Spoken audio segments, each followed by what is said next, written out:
بیٹی وہ نعمت ہے کہ جب حضرت فاطمہ رضی اللہ تعالی عنہا بھی تشریف لاتی تھیں تو اللہ کے نبی صلی اللہ علیہ وآلہ وسلم استقبال کے لیے کھڑے ہو جاتے تھے اور کہتے کہ میری بیٹی آئی ہے۔ عقل کو خواہش پر فضیلت حاصل ہے کیونکہ عقل زمانے کو تمہارے ہاتھوں میں دے دیتی ہے جبکہ خواہش تمہیں زمانے کا غلام بنا دیتی ہے۔ انسان کی سب سے بڑی پریشانی یہ ہے کہ انسان تقدیر سے بہت زیادہ مانگتا ہے اور وقت سے پہلے چاہتا ہے۔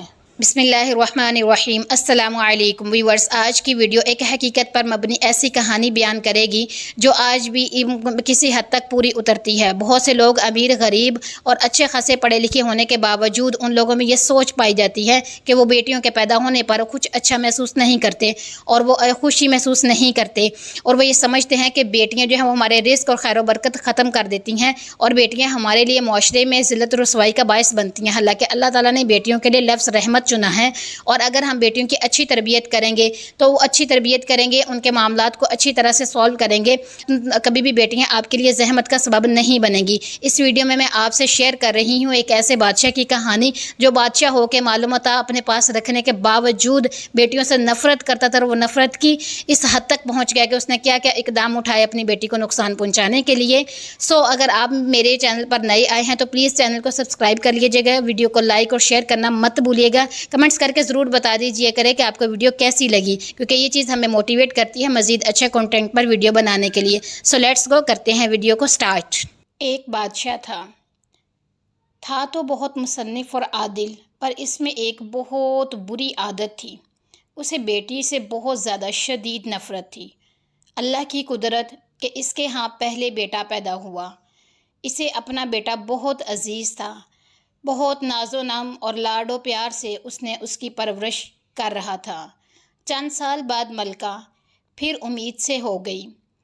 ولادت کے دن قریب تھے، لیکن بادشاہ سلامت کو کسی دوسرے بادشاہ کی دعوت پر ملک سے باہر جانا پڑا۔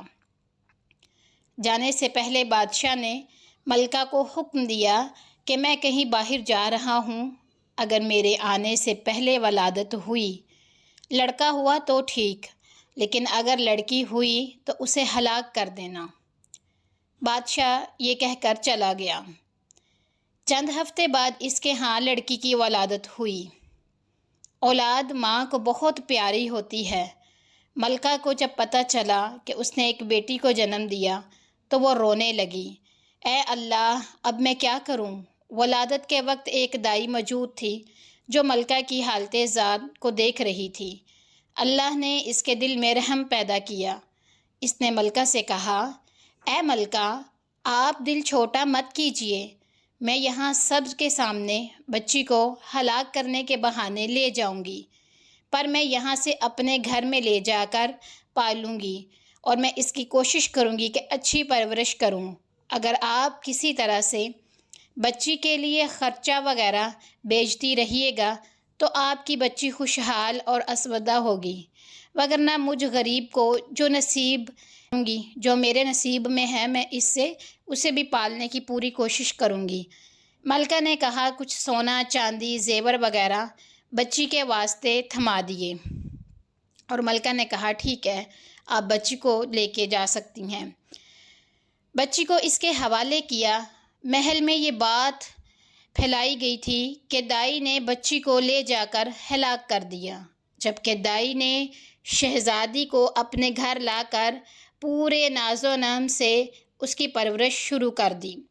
جب بادشاہ اپنے سفر سے واپس آیا تو اسے یہی احوال سنایا گیا کہ آپ کے جانے کے بعد بچی کی ولادت ہوئی اور آپ کے حکم کے مطابق اسے ہلاک کر دیا گیا۔ بادشاہ اپنی بدعادتی کے باعث بہت خوش ہوا۔ دائی نے لوگوں کے سامنے شہزادی کو اپنی نواسی ظاہر کیا۔ کبھی کبھار بادشاہ سے چھپ چھپا کے شہزادی کو لاتی، اور ملکہ اپنی بیٹی کو دیکھ کر اس کی ممتا کو کچھ قرار ملتا۔ وہ دائی کو سونے چاندی اپنے بیٹی کی نگہشت کے واسطے دے دیا کرتی تھی۔ چونکہ شہزادی کی پرورش اچھے طریقے سے ہو رہی تھی، اس لیے خوب قد کاٹ نکال لیا۔ خوبصورت تھی ہی، اس لیے جوان ہوتے ہی دنیا کے سامنے شہزادی نہ ہوتے ہوئے بھی شہزادیوں کی طرح دکھنے لگی۔ ایک دن بادشاہ کی سواری شہر سے گزر رہی تھی۔ اسی وقت شہزادی اور دائی بھی اسی راستے سے گزر رہی تھیں۔ بادشاہ کی نظر شہزادی پر پڑی، پوچھا یہ کون ہے؟ لوگوں نے جواب دیا یہ بیچاری عورت جو بوڑھی دائی ہے اس کی نواسی ہے۔ بادشاہ نے حکم دیا مجھے یہ بہت پسند آئی ہے، کل اس کے گھر میرے لیے رشتہ لے کر جانا۔ چونکہ حقیقت کا کسی کو پتہ ہی نہیں تھا، اس لیے دوسرے دن وزیر، وکیل وغیرہ دائی کے گھر بادشاہ کے لیے اس کی نواسی کا ہاتھ مانگنے کے لیے گئے۔ اب دائی کے تو اوسان خطا ہو گئے کہ یا اللہ اب میں کیا کروں؟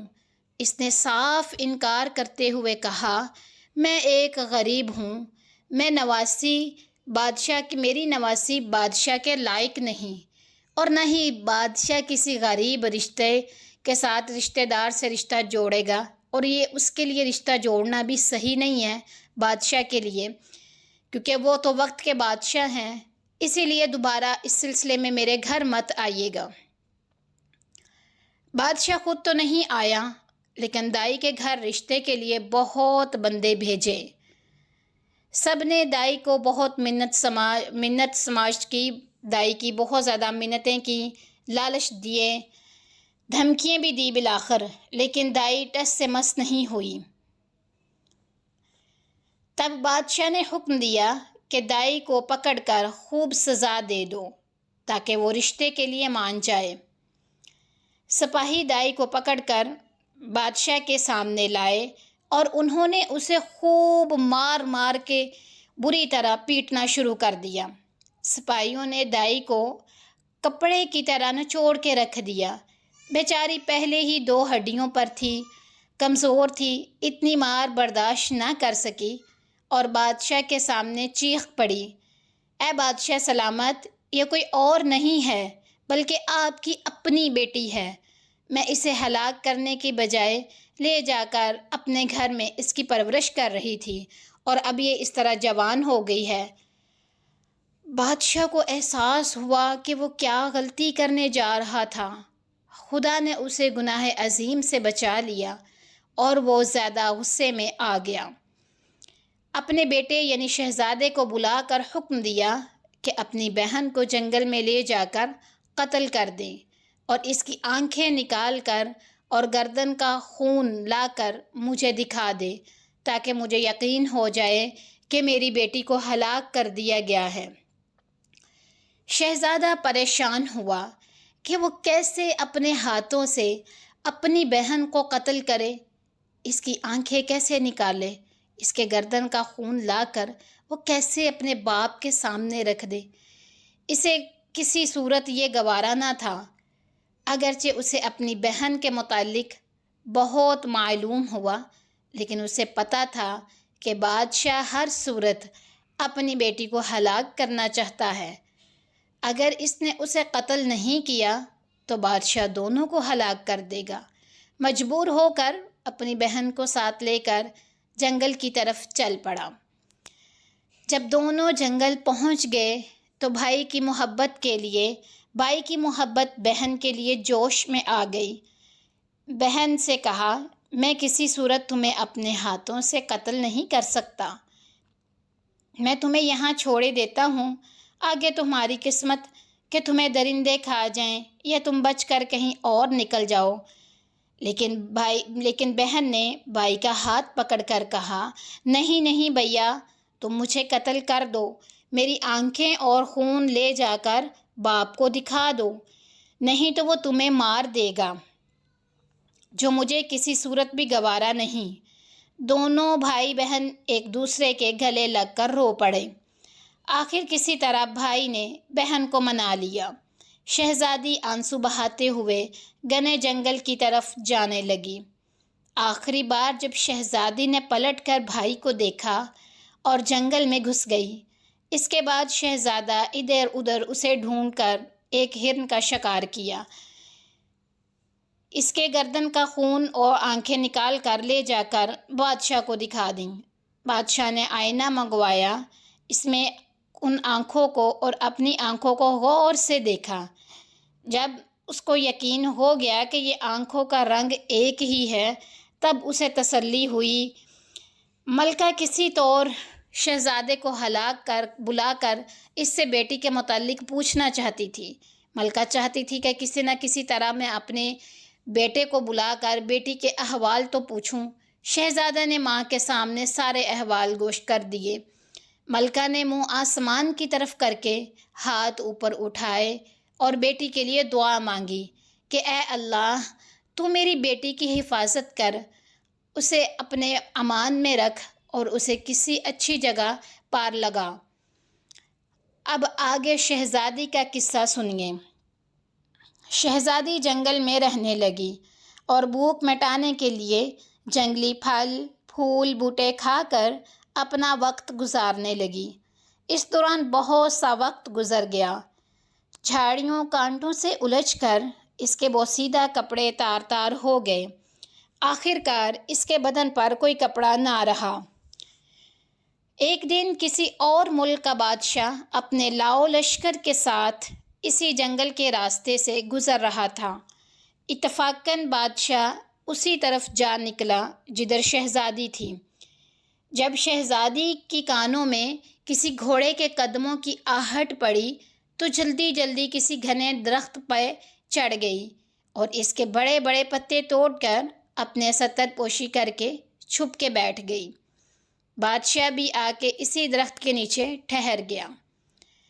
درخت کافی گنا اور سایہ دار تھا۔ ایک طرف اپنے گھوڑے کو باندھا اور درخت کے سائے میں کپڑا بچھا کر تھوڑی دیر کے لیے سستانے کی خاطر شہزادہ بادشاہ لیٹ گئے۔ چونکہ اس کا منہ آسمان کی طرف تھا اور وہ اپنے خیالوں میں گم تھا، اس کی نظر درخت کے گھنے پتوں میں پوشیدہ کسی ہیت پری پر پڑی۔ وہ اچھل کر کھڑا ہو گیا اور بلند آواز سے کہنے لگا، اے اللہ کی مخلوق، تم کوئی پری ہو، فرشتہ ہو، جن ہو یا کوئی انسان، جو بھی ہو اپنے آپ کو ظاہر کرو، میں تمہیں کوئی نقصان نہیں پہنچاؤں گا۔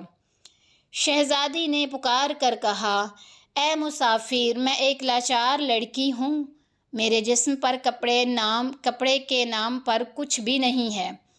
اگر تم اپنے نیچے بچھائی چادر کو میری طرف پھینک دو تاکہ میں اسے ڈھانپ کر نیچے اتروں اور تم سے بات چیت کر سکوں۔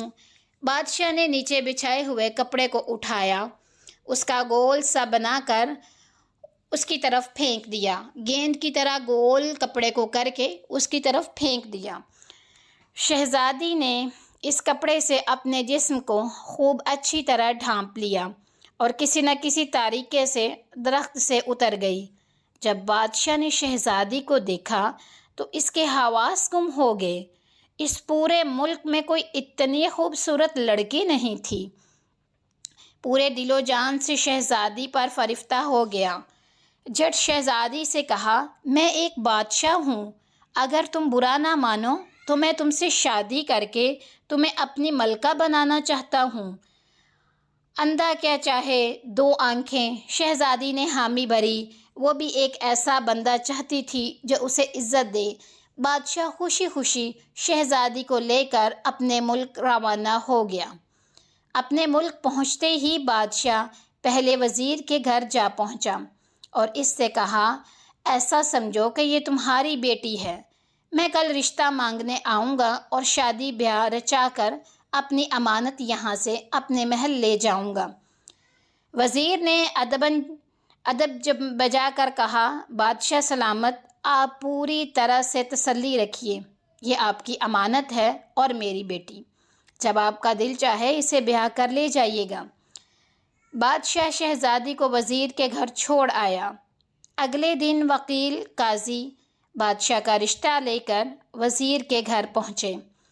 وزیر نے رشتے کے لیے ہاں کر دی۔ ایک دو دن بعد منگنی ہو گئی۔ بادشاہ شہزادی کے عشق میں سب کچھ بھول چکا تھا۔ جلد ہی شادی کا پیغام بھیجا، شہزادی کو بیاہ کر اپنے محل میں لے آیا۔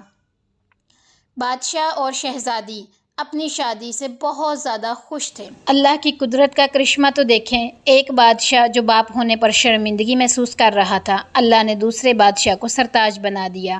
بیٹیوں کی وجہ سے مشقت اٹھانے والوں کے لیے حضرت عائشہ رضی اللہ تعالیٰ عنہا سے روایت ہے کہ رسول صلی اللہ علیہ وآلہ وسلم نے ارشاد فرمایا، جس شخص کو بیٹیوں کی پرورش اور تربیت کی وجہ سے کوئی معمولی سی تکلیف بھی اٹھانی پڑی تو یہ بیٹیاں اس کے لیے جہنم سے بچاؤ کا ذریعہ ہوں گی۔ گھر میں خیر و برکت لانا چاہتے ہو تو گھر سے 2 چیزیں نکال دو، گھر میں دیواروں پر لگی ہوئی تصویروں کو اور بلا مقصد گھر میں پالا ہوا کتا۔ ان کی وجہ سے خیر و برکت کے فرشتے گھر نہیں آتے۔